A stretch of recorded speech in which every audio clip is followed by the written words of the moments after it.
Olá, boa tarde. Está aberto oficialmente o Ano Judiciário de 2023. Autoridades dos 3 poderes da República e ministros aposentados participaram da sessão solene realizada hoje no Supremo Tribunal Federal. A sessão foi marcada por discursos de repúdio aos atos antidemocráticos do dia 8 de janeiro e sobre a importância da manutenção da democracia no país.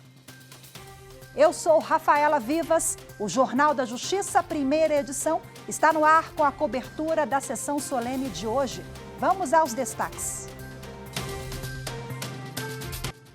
Presidente do STF e do Conselho Nacional de Justiça, ministra Rosa Weber, destaca que os envolvidos nos atos antidemocráticos serão punidos. Sobre a violência cometida em 8 de janeiro, os que a conceberam, os que a praticaram, os que a insuflaram e os que a financiaram serão responsabilizados com o rigor da lei. A ministra também afirmou que, mesmo com os ataques, o sentimento de respeito pela ordem democrática prevalece na Suprema Corte. Que os inimigos da liberdade saibam que no solo sagrado deste tribunal, o regime democrático, permanentemente cultuado, permanece inabalável. E ainda, plenário do Supremo Tribunal Federal recuperado e segurança reforçada. Os preparativos para a sessão solene de hoje.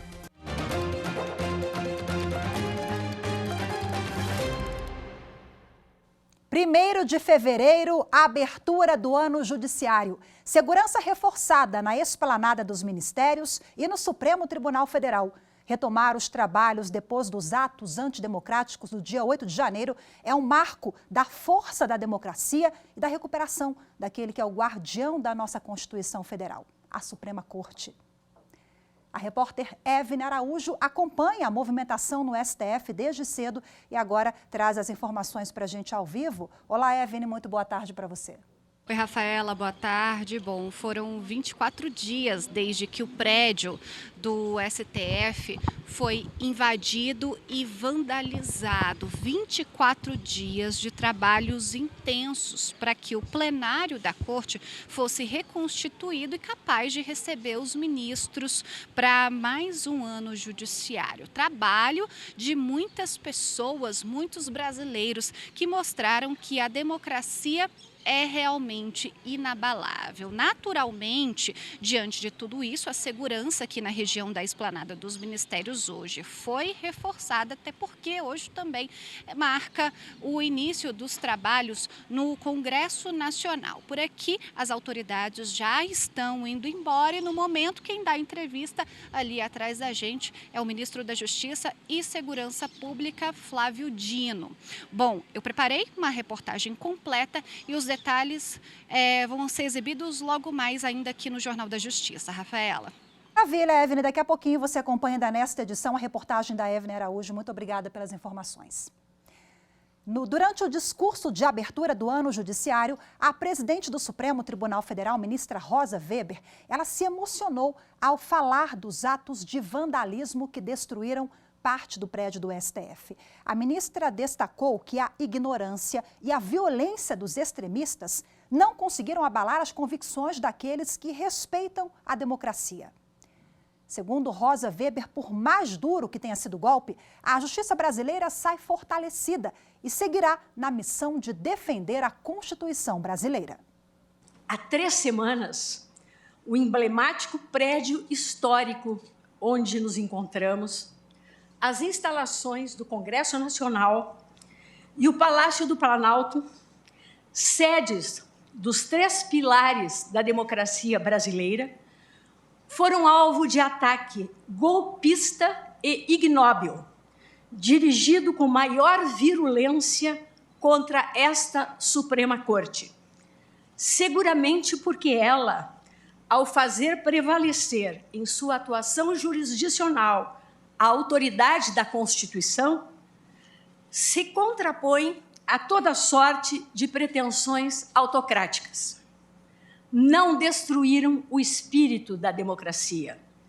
Não foram e jamais serão capazes de subvertê-lo, porque o sentimento de respeito pela ordem democrática continua e continuará a iluminar as mentes e os corações dos juízes desta Corte Suprema, que não hesitarão em fazer prevalecer sempre os fundamentos éticos e políticos que informam e dão sustentação ao Estado democrático de direito. Que os inimigos da liberdade saibam que no solo sagrado deste tribunal, o regime democrático, permanentemente cultuado, permanece inabalável.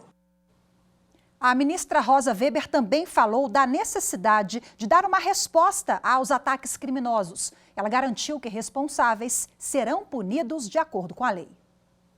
Assevero, em nome do Supremo Tribunal Federal, que uma vez erguida da justiça a clava forte sobre a violência cometida em 8 de janeiro, os que a conceberam, os que a praticaram, os que a insuflaram e os que a financiaram serão responsabilizados com o rigor da lei.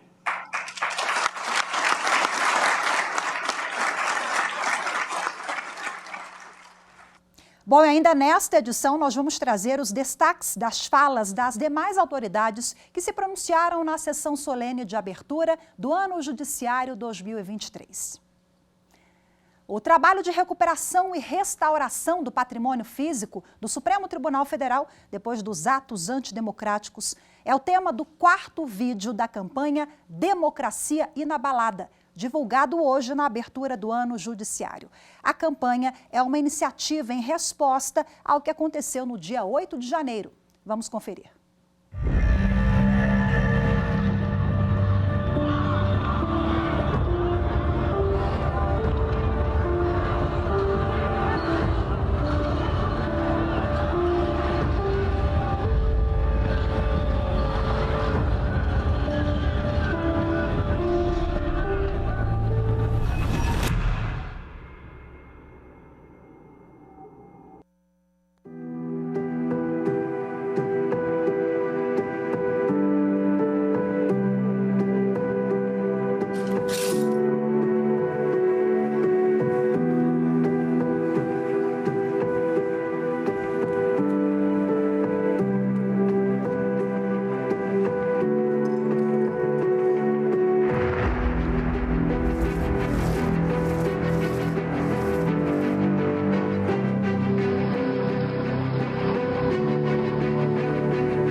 O ministro Alexandre de Moraes, do Supremo Tribunal Federal, autorizou a Polícia Federal a realizar o depoimento do presidente do PL, Valdemar Costa Neto, no prazo de 5 dias. O pedido para o depoimento foi formulado no inquérito que investiga a responsabilidade de autoridades nos delitos ocorridos na Praça dos Três Poderes no dia 8 de janeiro. O ministro Moraes pediu esclarecimento sobre a fala de Valdemar Costa Neto em entrevista à imprensa. O presidente do PL afirmou que recebeu várias propostas, documentos que supostamente poderiam alterar o resultado da eleição no Tribunal Superior Eleitoral. O Ministério Público Federal defende no Supremo Tribunal Federal a manutenção de prisão preventiva do ex-comandante da Polícia Militar do Distrito Federal, Fábio Augusto Vieira. Ele é investigado no âmbito dos atos antidemocráticos. As informações com a repórter Érica Picelli. Segundo o coordenador do Grupo Estratégico de Combate aos Atos Antidemocráticos, o subprocurador-geral da República, Carlos Frederico Santos, não seria possível que o investigado preso, o ex-comandante-geral da Polícia Militar do DF, desconhecesse a gravidade dos atos apontados no relatório de inteligência de 6 de janeiro, 2 dias antes dos ataques às sedes dos 3 poderes. Segundo o MPF, o documento apontava de forma clara a existência de risco de invasão ao Congresso Nacional. O MPF pede ainda que o ministro Alexandre de Moraes, relator do caso no STF, determine que a Polícia Federal apresente o relatório parcial das investigações em até 15 dias. Veja a seguir os destaques da pauta de julgamentos do Supremo Tribunal Federal na primeira sessão plenária presencial do ano. Eu volto já.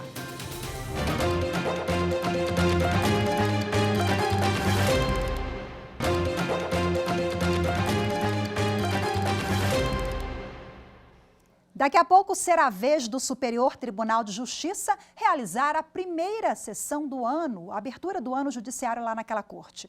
Então vamos direto ao STJ falar ao vivo com a repórter Marina Campos, que traz para a gente os detalhes. Olá, Marina, boa tarde para você.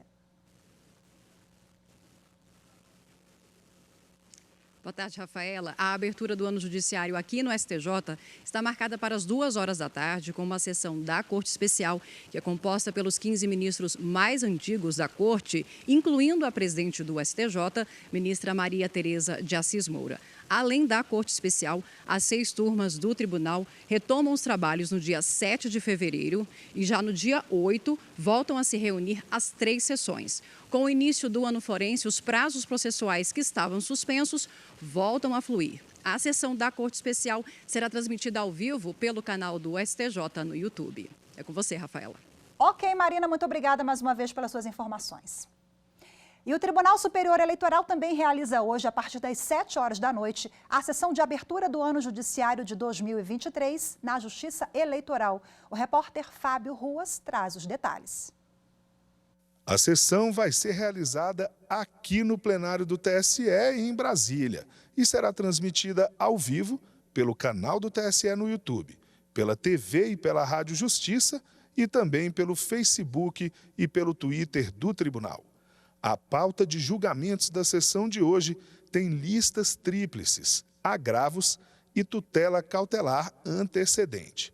Amanhã também tem sessão, mas a partir das 10 horas da manhã. Já o primeiro plenário virtual do ano será realizado de 3 a 9 de fevereiro e, por enquanto, tem 53 processos. Bom, e hoje à tarde, o plenário do Supremo Tribunal Federal faz a primeira sessão presencial de julgamentos deste ano. Eu converso agora ao vivo, quem está conosco aqui no estúdio, a nossa consultora jurídica, Gisele Reis, que vai falar para a gente sobre a previsão da pauta de logo mais. Oi, Gisele, seja bem-vinda, boa tarde para você. Conta para a gente quantos processos estão na pauta e quais são os assuntos. Boa tarde, Rafaela, boa tarde a todos que nos acompanham. Nós temos ao todo 3 processos que estão previstos para serem julgados na sessão de hoje à tarde. Os 2 primeiros itens são recursos extraordinários que tratam de matéria tributária. Eles vão tratar dos limites da chamada coisa julgada, que é quando se tem ali uma decisão que já não cabe mais recurso em relação à matéria tributária. Então, o que acontece quando já se tem uma decisão anterior da Justiça, no sentido, por exemplo, de que determinado contribuinte não precisa mais pagar um tributo, porque a instância da Justiça considerou aquele tributo inconstitucional e, posteriormente, o Supremo Tribunal Federal, ao julgar um recurso extraordinário ou ao julgar uma ação declaratória de constitucionalidade ou uma ação direta de inconstitucionalidade, acaba declarando aquele tributo constitucional. Então, de que forma que essa decisão da Suprema Corte, né, vai alcançar essa outra decisão da Justiça, tendo em vista que as decisões do Supremo, elas têm efeitos em relação a todas as demais instâncias do Poder Judiciário. E a gente tem também uma arguição de descumprimento de preceito fundamental, que é uma ação que discute sobre os direitos a receber as pensões em razão do falecimento de prefeito ou vice-prefeito durante o exercício do mandato político e das viúvas e dependentes, de um modo geral, terem direito a receber essa pensão mensal e vitalícia. O Supremo Tribunal Federal já tem entendimento em relação a algumas constituições, no sentido de que isso confronta com a Constituição Federal. Vamos verificar, neste caso, como que o plenário do STF irá se pronunciar. Último caso, você falou 3? 3, exatamente. São Já dois, os dois 3, primeiros, né? São recursos extraordinários sobre E matéria DPF? tributária. E esta ação que envolve a questão do direito à pensão mensal e vitalícia de dependentes de prefeitos e vice-prefeitos que faleceram durante o exercício do mandato. Temos também uma agenda, né, inclusive, que já foi divulgada no site do STF, que eu me refiro à pauta de julgamentos do plenário virtual. Sim. A gente às vezes usa a retomada dos trabalhos, mas não, o trabalho não parou durante o recesso, né, Gisele? Não E parou. agora volta com força total também nessa plataforma virtual. Sim, inclusive tivemos diversas decisões relacionadas a medidas importantes no que diz respeito à repressão de todos os atos antidemocráticos, inclusive com convocação de uma sessão virtual permanente pela ministra Rosa Weber. Então, da mesma forma, o plenário virtual agora segue, prosseguindo nos julgamentos, e toda a pauta ela pode ser conferida, Rafaela, por quem tiver interesse, diretamente no site do STF, stf.jus.br. Lá tem a pauta a semestral, na verdade, que já foi divulgada, mas para quem quiser detalhes específicos dessa pauta desta semana e da sessão plenária já marcada, também já pode conferir lá no site. Perfeito, ótima dica, Gi. Muito obrigada mais uma vez pela sua participação, viu? Boa tarde, até a próxima. Boa tarde, até já. Veja a seguir segurança reforçada na esplanada dos ministérios. Os preparativos para a sessão solene de hoje. Eu volto em instantes.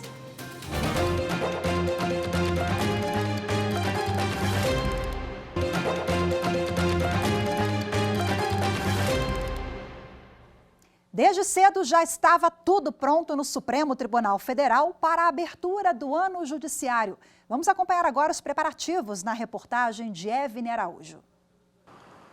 A justiça sob os olhos atentos da segurança. 24 dias depois de o Supremo Tribunal Federal ter sido alvo de atos contra a corte, o retorno dos trabalhos dos ministros não poderia ser tratado de outra forma.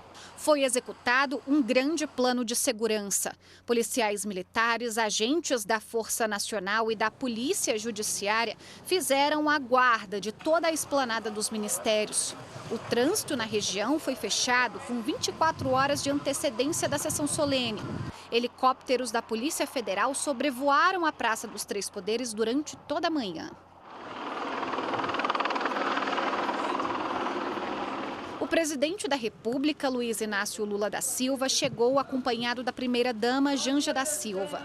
O vice-presidente, Geraldo Alckmin, o presidente do Senado, Rodrigo Pacheco, o procurador-geral da República, Augusto Aras, ministros do Supremo e demais convidados foram recebidos, como manda a tradição, pelos Dragões da Independência.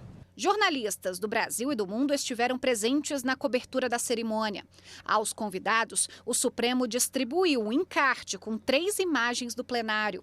A primeira, de dezembro do ano passado. Outra, de janeiro, tirada logo após o vandalismo contra o prédio da corte.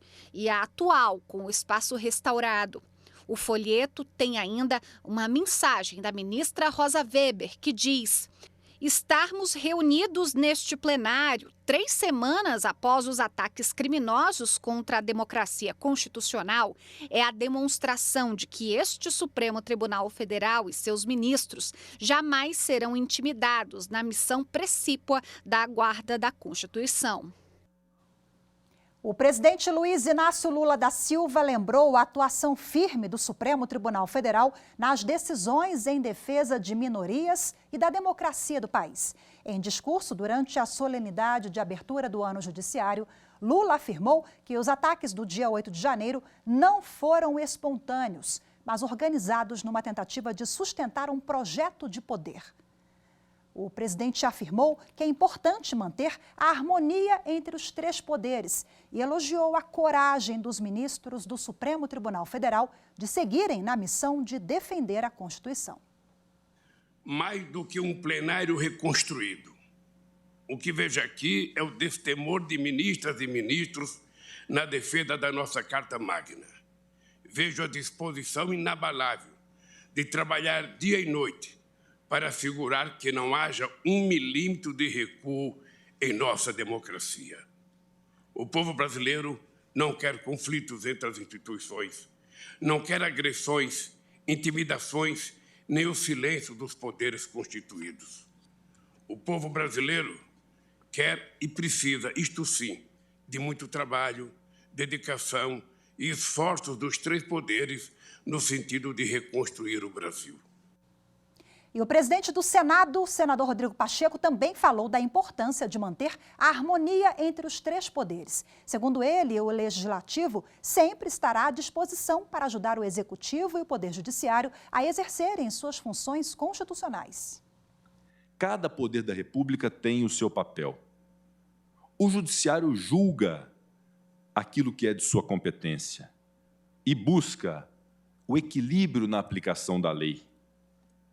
O Executivo governa o país. O Legislativo estabelece as regras de convivência social. As atribuições distintas e a independência de cada um desses poderes representam os alicerces da democracia. E a convivência harmoniosa entre eles representa o seu esteio. Eu verdadeiramente acredito no diálogo, no respeito, na moderação, pois isso é a base para enfrentarmos os enormes desafios do Brasil. Por isso nós estamos aqui. Estamos do mesmo lado, o lado do povo brasileiro. O Procurador-Geral da República falou em nome do Ministério Público. Augusto Aras disse que a abertura do ano judiciário é uma oportunidade para se reafirmar o amor pela democracia e destacou a necessidade de se respeitar a vontade do povo, manifestada nas urnas. A polarização política, expressão legítima da intensidade e diversidade da vida democrática em um país plural e multicultural, exige também o respeito às diferenças e a promoção da cultura da tolerância é um dever permanente de todos. Temos o privilégio de ter eleições periódicas. O povo tem o direito de mudar de opinião. O presidente da Ordem dos Advogados do Brasil, Beto Simonetti, leu um manifesto assinado por mais de 300 instituições, entre elas o Fórum dos Governadores do país. O documento, que recebeu o nome de Manifesto de Apoio ao Estado Democrático de Direito, destacou a necessidade de se respeitar a democracia e a Suprema Corte do país. O Supremo Tribunal Federal tem exercido papel fundamental para a consolidação da democracia e para a efetivação dos princípios e garantias dos cidadãos brasileiros. É preciso defender e preservar o STF como instituição vital para a democracia no Brasil. As liberdades de expressão e de crítica estão entre os valores mais caros do Estado Democrático de Direito. Divergências ideológicas e de opinião são próprias da democracia e devem ter vez no debate público, mas não se confundem com os intoleráveis ataques violentos que põem em risco a nossa própria democracia. As entidades que assinam o manifesto têm um compromisso fundamental com a pacificação social e com a democracia. Todos nós somos a democracia brasileira. O Jornal da Justiça, primeira edição de hoje, fica por aqui. Lembrando que TV e Rádio Justiça vão transmitir ao vivo a sessão plenária do Supremo Tribunal Federal, que hoje, excepcionalmente, será às 15h. Eu te espero amanhã. Muito obrigada pela companhia. Boa tarde. Tchau, tchau.